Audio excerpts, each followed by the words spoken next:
Well, he had the kind of personality where when people met him, he was so endearing and outgoing and hilarious, and he'd say things to people and say things about people that you would normally almost take as, a regular person would take as, if it would be offensive as anybody else said it. But because John said it, they thought it was funny, even if it was about them.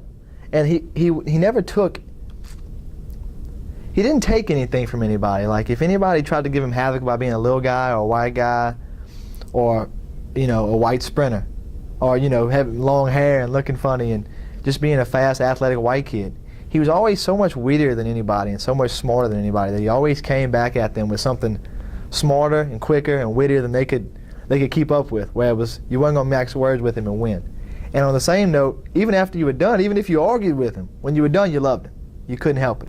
He just made friends so easily, and he wasn't one of those people that joking with, I don't know, John, when he would joke with you, you could tell that he was joking. He didn't have any enemies. No matter if he picked on you or was your best friend and talked to you every day, everybody was his friend. I just thought he was genius. Always, with his sense of humor and book smart, everything. I just think he was genius. I mean, he would always make people feel really, really comfortable and make people who he just met feel like they knew him forever. Just, he would make people really relaxed right away. And I think that and his sense of humor, and people always were laughing around him. And he was very personable and just, I mean, if someone met John today and met like all the other kids that I went to school with, when they went home, they would say, I met this guy, John Melvin, who was really nice and really fun. And he kind of made my day. And I'm sure people did that everywhere he went. And he was such a versatile person, I guess you could say. The verse comes to mind, I've become all things to all people. And I think that was John. He was all things to all people. Everybody felt like he was one of them. He was a jock, he was a class clown, he could be a nerd if he wanted to. And in that way, he was able to reach so many people. I mean, we were able to see just how many people John reached. And I think that's why he is unique, yet a composite of his family. And people remembered him too. People never forgot his name, and everybody, when he'd walk into a room, people would know it was John Melvin. And it was always, he had a name that you said both names. Everybody called him John Melvin. That's John Melvin. That's John Melvin. He'd walk into a room and it would be all eyes on John from that point on, and everybody laughing nonstop from the minute he walked in the door. And I think that's kind of what made him so known, is his ability to meet somebody and never meet a stranger. You know, he met you and he knew you, and in 5 minutes you felt like you had known him for always. I don't think John ever met a stranger. I mean, he's one of those guys you couldn't dislike. John had the knack to make anyone feel special.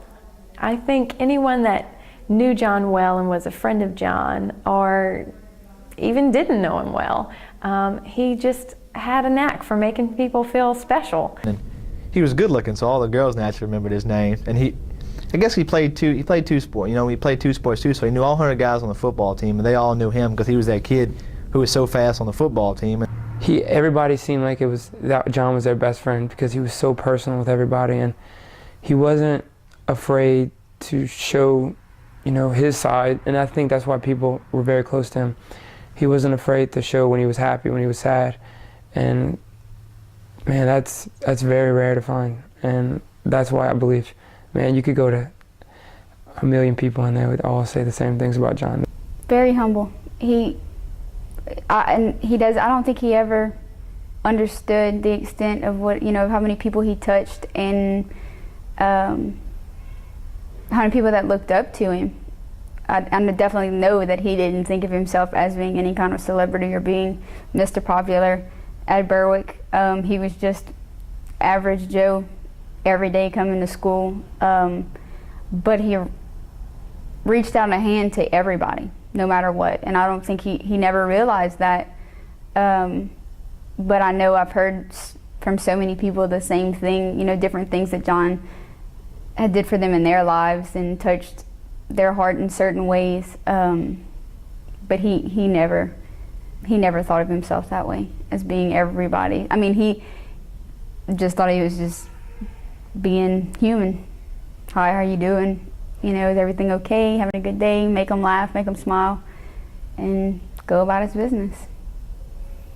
He had the ability to make anyone feel special, but he didn't treat you with kid gloves per se to make you feel special. He just had that ability somehow in the way he was. I think he's just kind of a unique individual that he leads kind of by example. He's not very vocal. I mean, he could be vocal when he had to, but people just wanted to be around him. And I think that's a unique trait that certain individuals have, and he was definitely one of those people.